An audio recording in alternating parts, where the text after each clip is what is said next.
सभी भक्तों को जय देवा। स्वयं को हस्ती का अभिमान व्यर्थ, क्षण में हस्ती अस्थि मात्र रह जाती है। ये संदेश दिया गया श्री राजमाता झंडेवाला मंदिर समूह के परमाध्यक्ष स्वामी राजेश्वरानंद जी महाराज द्वारा।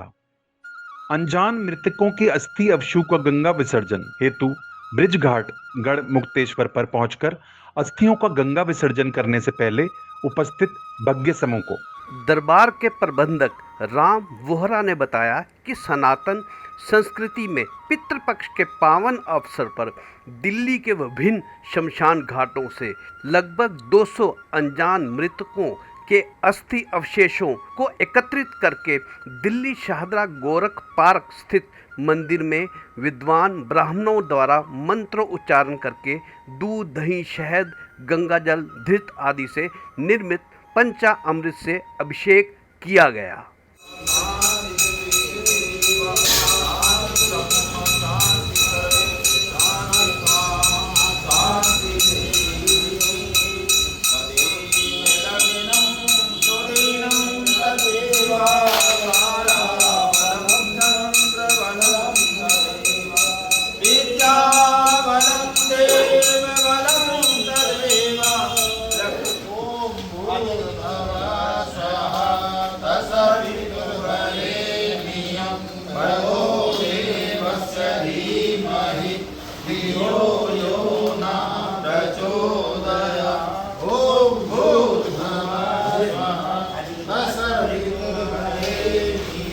श्री राजमाता के आशीर्वाद से ये पितृपक्ष का पावन अवसर चल रहा है और हम समय समय पर पूरे दिल्ली के बल्कि केवल उत्तर भारत के शमशान घाटों से जो अनजान मृतकों के अस्थि अवशेष पड़े होते हैं उनको एकत्र करके उनकी मुक्ति के उद्देश्य से सनातन धर्म में कहा गया कि मनुष्य की मुक्ति तभी होती है जब उसकी अस्थियां उसको प्रभावित कर दिए जाते हैं।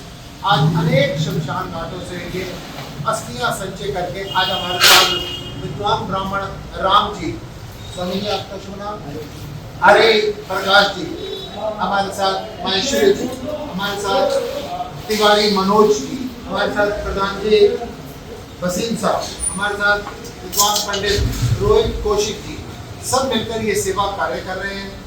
आज ये सारी अस्थियों को गंगा जल, शहद, दूध, दही आदि से स्नान करवाने के पश्चात ब्राह्मणों ने वैदिक मंत्रोच्चारण के साथ इनका अभिषेक किया और हम बुधवार सुबह निकलेंगे गंगा गिरी और गंगा में इनको विसर्जित किया जाएगा।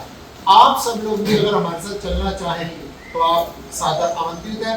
ऐसे शुभ कार्यों में आपको पितृपक्ष में हमेशा तन मन धन से सहयोग देना चाहिए। इन अनजान मृतकों के निमित्त हम गंगा के घाट पर ब्रह्म भोज करेंगे, साधु भोज करेंगे, एक श्राद्ध करेंगे और आने वाली 29 तारीख को जो सनातन धर्म के लोग बांग्लादेश नरसंहार में मारे गए उनके लिए एवं स्वतंत्रता सेनानियों ने जो अपने प्राण ने न्यौछावर कर दिए उनके लिए, अनजान मृतकों के लिए यहाँ श्री राजमाता झंडेवाला मंदिर में एक सर्वपितृ यज्ञ किया जा रहा है जिसमें सबको तिलांजलि, पुष्पांजलि, श्रद्धांजलि और विभिन्न महान विभूतियां काव्यांजलि अर्पित करेंगी।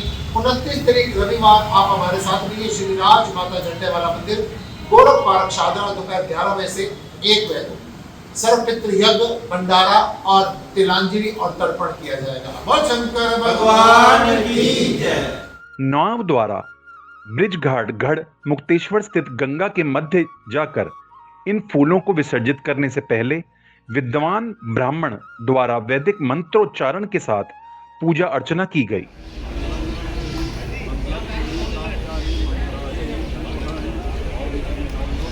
पूजा अर्चना के बाद लगभग 200 अनजान लोगों की अस्थियों को गंगा जी में विसर्जित किया गया।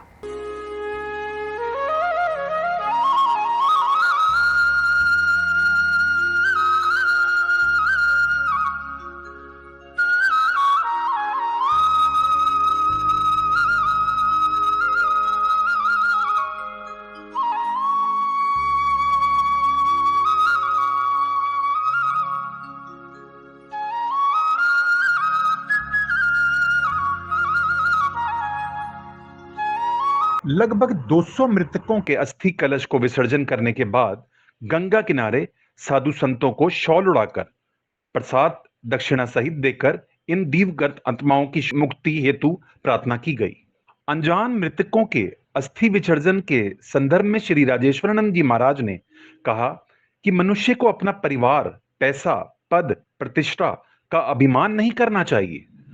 हम जिन अनजान मृतकों के अस्थि अवशेषों को दिल्ली से गंगा लाकर विसर्जन कर रहे हैं, अतीत में कल तक इनको भी अपनी हस्ती होने का अभिमान रहा होगा, लेकिन वर्तमान में वह हस्तियां मात्र अस्थियों में परिवर्तित होकर रह गई। सनातन धर्म में यह मान्यता है कि मृत्यु पश्चात जब तक मृतक के अस्थि अवशेषों को गंगा विसर्जन नहीं किया जाता, तब तक उन्हें मुक्ति नहीं मिल पाती। सनातन संस्कृति के इन तथ्यों के पीछे धार्मिक के अलावा सामाजिक, आध्यात्मिक एवं वैज्ञानिक आधार भी होते हैं। और फिर सबसे बड़ी बात यह है, वसुधैव कुटुंबकम विचारधारा के अनुसार ये सभी अनजान मृतक हमारे ही परिवार का अभिन्न अंग रहे हैं। अतः अपने ही कर्तव्य निर्वहन हेतु ये अस्थि विसर्जन कार्यक्रम विशेष महत्व रखता है।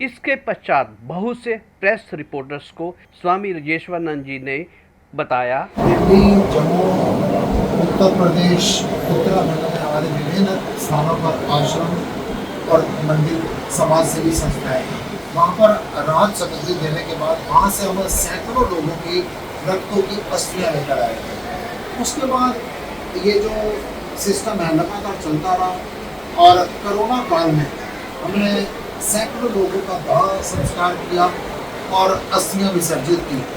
हर पितृपक्ष में हम ब्रिज घाट पर रखते हैं। ऐसे एक बार साल में हम हरिद्वार में इन अनजान मृतकों की अस्थियों के अवशेष, जिनको सनातन धर्म के अनुसार फूल कहते हैं, उनको एकत्र करके ये दिल्ली के उत्तर भारत के अनेक शमशान घाटों से एकत्र की हुई है। और सनातन धर्म में कहा जाता है कि जब तक ये अस्थियां गंगा में विसर्जित नहीं हो जाएंगी, तब तक मनुष्य को, मृतक को मुक्ति नहीं मिलेगी। ये तो हो गया एक धार्मिक दृष्टिकोण ऋषि मुनियों का। इसके पीछे वैज्ञानिक तथ्य भी है कि गंगा में ऐसे तत्व होते हैं और इन अस्थियों में ऐसे तत्व होते हैं। ये दोनों मिलकर हमारी फसलों को फायदा पहुंचाते हैं। आध्यात्मिक ज्ञान ये है, कल तक ये जो अस्थियां हैं, ये लोग अपने आप को हस्तियां मानते थे। जिंदगी में अपने आप को हस्तियां मानने की गलतफहमी में मतलब ना जाने कब एक पोटली में, एक गुत्थी में आपने अस्थियां बनकर गंगा घाट पर पहुंच जानी, ये आध्यात्मिक ज्ञान है। सामाजिक ज्ञान है वसुधैव कुटुंबकम। ये सारी वसुधा हमारा एक परिवार है और इस परिवार के सदस्य होने के नाते हम इन अनजान मृतकों की अस्थियां जो अलग अलग शमशान घाटों से एकत्र करके गंगा सपुर्द करके गंगा में इसको विसर्जित करके पृथ्वी का भार हल्का करने की कोशिश करते हैं। कितनी अस्थियां प्रभावित किया आपने? इस समय पर दिल्ली के विभिन्न शमशान घाटों से लगभग 200 मृतकों की अस्थियां हमने संचय करके आज यहाँ पर हमने विसर्जित किए। इसके बाद रविवार को 29 तारीख को बांग्लादेश के नरसंहार में मारे गए सनातनियों हेतु एवं इन 200 मृतकों की जिनकी अस्थियां विसर्जन किया, इनके हेतु स्वतंत्रता सेनानी हेतु एक सर्वपुत्र यज्ञ किया जाएगा इनकी आत्मिक शांति के लिए एवं इनको श्रद्धांजलि दी जाएगी राष्ट्र निर्माण के लिए, देश की आज़ादी के लिए। और इस समय बांग्लादेश में हमारे भोले भाले सनातनियों ने जो प्राण न्यौछावर कर दिए, उनकी हत्या कर दी गई, उनकी आत्मा की शांति के लिए एक यज्ञ भंडारा तर्पण काव्यांजलि श्रद्धांजलि पुष्पांजलि का आयोजन किया गया। इस विशेष अस्थि विसर्जन एवं सर्व पितृ यज्ञ में गुलशन शर्मा, भागचंद महेश्वरी, रोहित कौशिक, सरला तिवारी, विजय बसीन का खास और विशेष योगदान प्राप्त हुआ।